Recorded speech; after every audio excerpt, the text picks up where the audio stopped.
I'm a big guy. I don't know if you noticed. Mm-hmm. And I travel by airplane, and I usually fly first class. One, because I feel like I've earned it, and two, because it is way more comfortable for a guy my size. The other thing is the convenience that goes along with flying first class, not having to wait in line, being able to have a heavy bag, getting on first, getting off first. I appreciate that when I'm traveling. So that is what I do for a living. But I mean, what I do for flying, but I don't really travel a lot, 4 or 5 times a year, maybe. Um, that's where I'm going. Like I have a couple of trips lined up. I have a trip to LA in May, which I think will be my first flying trip anywhere, and I will no doubt fly first class for that. And it stinks because I'm not the kind of guy who I wish I was. I'm not condemning the people who do this, but the people who fly parents in first class and kids in coach, I can't do that. My buddy Paulie just did that. He went to LA and he put the kids in coach, and I go, how do you do? He goes, oh, I'm put it back there. I go, you go back there. I go, that's good. I wish I had the nuts to do that, because people get really mad when Juliana is sitting when she was like 4 and sitting in a first class seat. People just shake their head as I walk by. I'm like, what am I supposed to do? Leave her in the back Yeah, alone? right. Yeah.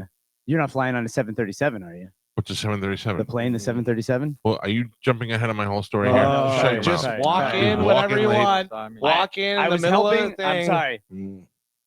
So the reason I'm bringing this up is because a lot of times when I would fly coach, I would try to get the extra legroom seats, and they would always be in the exit aisle. And they would say, if you're not prepared to do the exit thing, you have to leave it. And I said, I'm not doing it. I don't want to. I don't want to be responsible. Also, I can't comfortably lay on a door that may open during flight. And I was like, I'm not doing it. I'm not. So I never, ever stay in the exit row. The only flight that I take is Southwest that doesn't have a first class. And even then, I will not take the exit row because I don't want to get sucked out of the plane if something happens. Or even worse, I don't want to get stuck into the doorway, right? The door flies open, it sucks me out, but I'm too fat to get through the hole. So now I'm just sticking in the thing and it's pulling the skin off my back and all that. I don't want to do it. But you're a hero if that No, happens. because I clogged the hole? Yeah, they're like, oh my God. So I saved thought us. about this. If I was up on a plane and they were like, we have to lighten the load, and they looked at me and said, sir, you're the fattest guy on the plane, sacrifice yourself for the plane, I'd go, all right, help me to the door. And then I would take 2 skinny guys and throw them out and go, even Steven. Hell yeah. And why are your 2 lives more important Steven. than mine? I would just push them out of the plane and be like, now I'm staying. The worst case scenario is you get sucked in the door like Winnie the Pooh in the honey tree. Oh, yeah. And you're like dude. hanging halfway out. Yeah, which is fine if most of me is inside Yeah. and my ass is outside. Yeah. So because I'm so scared, I'm crapping my whole way down anyway. But also everybody's happy, like, hey, fatty, plug the door, Yep, you know. But you get stuck and then the pressure rips your clothes off. So now you're naked. My stuck big in ass the just door. hanging out the Yeah. door. I don't like it. But in all honesty, that is the real truth. I never, ever, ever sit at the exit row because I don't want to be near the door. And during this flight, that was an Alaskan Air, Yes. the door ripped off while they were in flight. Now, Crazy. I don't know if you saw this, but about a half hour ago, there was a breaking news alert that came through and said that flight was already under restriction and it flew anyway. And now they're grounding a lot of these flights. My wife's friend is supposed to come here this weekend, and she thinks she may not get out because one of the United flights that were supposed to come here may get grounded and they may start canceling all the flights. I saw a couple stories about that. It was already restricted. Yeah. That I don't know what to believe anymore with stuff on the internet, because the first story that I read said that it wasn't restricted, that somebody got up and popped it inside the flight, and then every story after that said the flight was restricted and they had issues. 737s have had that issue with the exit doors. Well, they grounded Yeah. a bunch of 737s, and people traveling today, there are flights canceled. They just showed it on Fox News, canceled out of Tampa. So if you're traveling, although I got to tell you, most people who have to get up and travel, they don't want to travel anywhere. This is probably more of a convenience. Right. zone. And if you have a good excuse like that, where you're like, Yeah. oh, yeah, sorry, I can't make the stupid convention because the plane won't go. Have you seen the people putting the little gremlin from the old William Shatner on the wing. Yeah, the people are CGI putting it on the wing. Mm. People have video of the thing when it popped open. It was great. I don't know where it is, but I did get a Fox News alert from a little while ago that said that that it was. Turns out that plane was Yeah. restricted and it flew anyway. Who's letting it fly if it was restricted? I mean, I imagine the pilot has a lot to do with that because I would imagine the end all be all of if they're going to fly with any of their planes. So this says if you flew over the weekend, you may have seen long lines of customer service because FAA grounded more than 100 Boeing 737 MAX planes after a hole broke open in midair. On Friday, Alaska Airlines returned from Portland, Oregon soon after takeoff after a big piece of the side of the plane broke off, creating a refrigerator-sized hole. Technically, this was the mid-cabin door plug, an optional emergency exit that can be added, but this plane has permanently plugged so that it looked like a normal side panel with the window, but that's apparently what failed. So in response, FAA forced airlines to ground Boeing 737 MAX 9 aircrafts for additional inspection. They say this was precautionary and worth pointing out that these days that these are the same planes that were in the news 5 years ago. You never know how old that bucket of bolts is when you get on it. You never know what kind of plane you have. Although I'm not like I see some people online. They're like, oh, that's the Boeing 737-A2 coming out of Atlanta. I don't know how they know all these things. Like weird plane nerds. They understand everything. I never know the difference between a flight. The only time I've ever looked at a flight beforehand to look at the cabin and all that was when I was flying overseas because I wanted to see how comfortable I would be or whatever. But I never pay attention to any of that stuff. Do you think now is the airline liable at all for that? Like, can I say I was if traumatized? It was grounded? Yeah. If it was grounded and it flew anyway, or if it was under inspection and let it fly, oh my god, it's got a major lawsuit at that point, right? Yeah. Negligence. You probably signed something in your ticket. Yeah, that's what I'm thinking. Somebody, I want to say it was Matt Rife. Somebody was on a podcast talking about how they tell you to put your head down and put your head between your legs when you're on a crash. And they say that so if you smash against the seat in front of you, your neck breaks quick and you die usually. Oh, damn.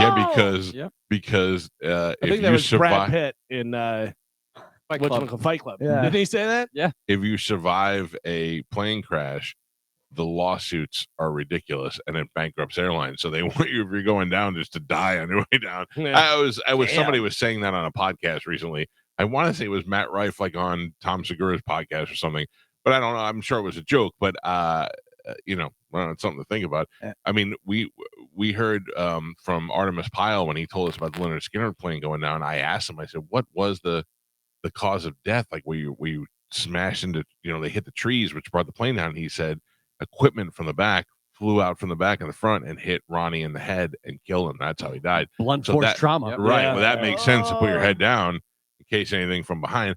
Although the worst thing I can think of is that movie where they have to eat each other alive. And when they crashed, all the seats piled up together and that one woman was stuck, crushed in the seat. Oh my God. Happy flying, everybody. Soon. Yeah, have you seen the conspiracy theories about the plane? Oh, here we go. Well, I'm not sure I believe a lot of this, but they're saying that you're going to see a lot more of this because they don't want people to fly and travel anymore. So he's gone. Belichick's out.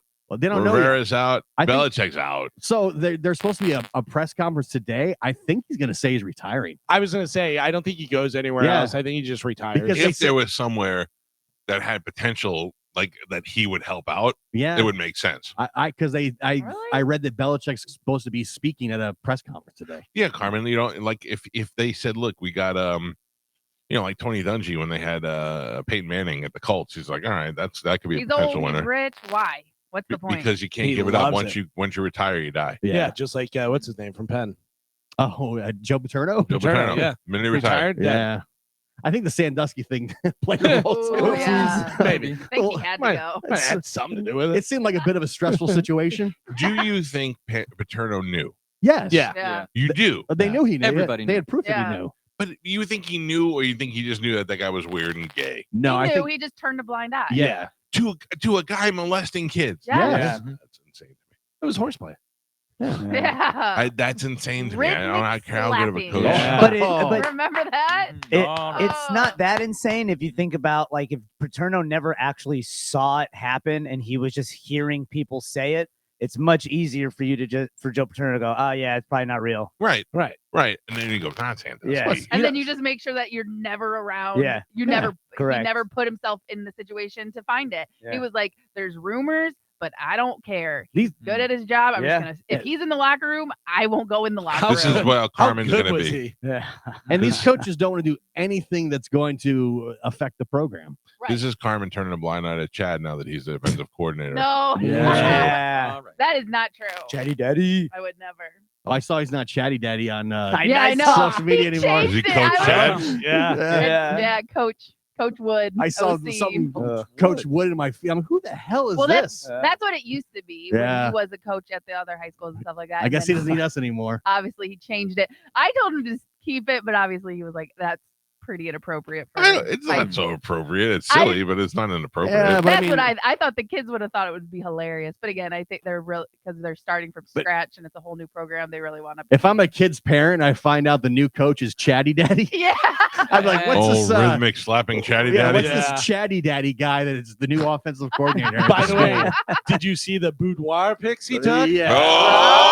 Oh! Listen, you can't fault the guy for being a model. No. Yeah. If they look at those pictures and the guy had abs like that, they'd be like, yeah, I get it. And we didn't post anything that was like too Oh. of him. Mm. You know what I mean? Like he has his shirt off, but he has his shirt off when he goes to the beach. Like there's Yeah. nothing of him that was. No. I like the one picture that you guys titled Touchdown. No. I like the one you took in Wawa under the pizza Oh. sign. Not me. Are you sure? Me. Yeah. Calvin, I'm going to be honest, okay? I put up the video of my desk. Uh-huh. I put it on Instagram, a tour of my desk that you said is so dirty and messy. Yeah, I noticed you did it in stories so they can leave comments for everybody to see. Yeah. Oh, I could move it. Yeah. What do you got? I'll put it up on Facebook so they could leave comments there. I only got one comment and it said that it was nice and neat. So Who it's said there. that? One Love Ray Tiger? Charles. No. Ray Charles. Well, I'm just saying, it's only one person, so feel free to comment more if you like. Most Uh, people don't comment in stories. Right. Okay, well, you want? I'm putting it on the thing. Yeah. Stand by. Putting it up in reels. Ricky Baker. Ricky Baker. Ricky Baker. All right, I'm putting it up in reels. Okay. Comment away. For real. 35-second desk tour. All right, hold on. There you go. The 35-second desk tour. You want to write dirty or not? Sure. Okay. Knock yourself out. Dirty or well, I want you to be happy so that Oh. nobody can Oh, complain I'm happy. and say, well, you didn't do this, you didn't do that. This is Gene Simmons and Paul Stanley. I was just wondering what your desk looked like. I just noticed you didn't do this. All right. It's up. All right. It's up. Let's Go see look how in the we do. reels. It's way more reliable than the Bone app for any contesting. Thank you very much. The 35-second desk tour, dirty or not. Now the people will have their say. Listen, I did it as fair and balanced as possible. When we come back from break, we're making our first round of death pool picks. Oh. Wait, what? And Yeah. my question to you is, have you been paid for the death pool? I have not. Oh my God. Tony Burton, Wow. you completely I out of mean, the death That's pool. do we have to go chase after the money? Is that No, how it you works? shouldn't have to. No, No. you didn't have to chase Joe. No. You shouldn't have to Yeah. chase anybody Yeah. else. I mean, I Well, kind of well had to chase Joe. No, you yeah. It was, No, it was a you brisk didn't. walk after. We it. had to set up a payment plan. That's not even true. 100%. That's not even true. Did you All not right. pay me in 2 installments? Yes, I did. He The put a second- down payment Yeah. and then a promise that it would be And- paid next week. And he would not. No. We went to an ATM at the last bar at the pub crawl, and I said, "Look, here's an ATM. I'm going to give you your second installment." He would not allow me to do it. He fought me away from the ATM. And then I Sounds took like a picture of the, you making Yeah. the final payment. That's right. At the time, I was feeling festive. I was like, Joe, Oh. this ATM is going to ding you for like $10 in fees. Just wait. Well, that's What a not what you nice said. guy. Yeah, That's that's very not- festive of you. That's not what you said. You said, "No, I'd rather give you S about it when you don't pay me." That's what That you sounds like actually Leo. said. Wow. I don't know what you're talking about. Yeah, All I okay. know is you paid me in 2 installments. Yeah, Payment plan. paid in full. Scumbag. Paid in full. We're doing Now- 3 celebrity death pool picks when we come back from break. It's the Mike Calta Show. This is 1025 The Bone.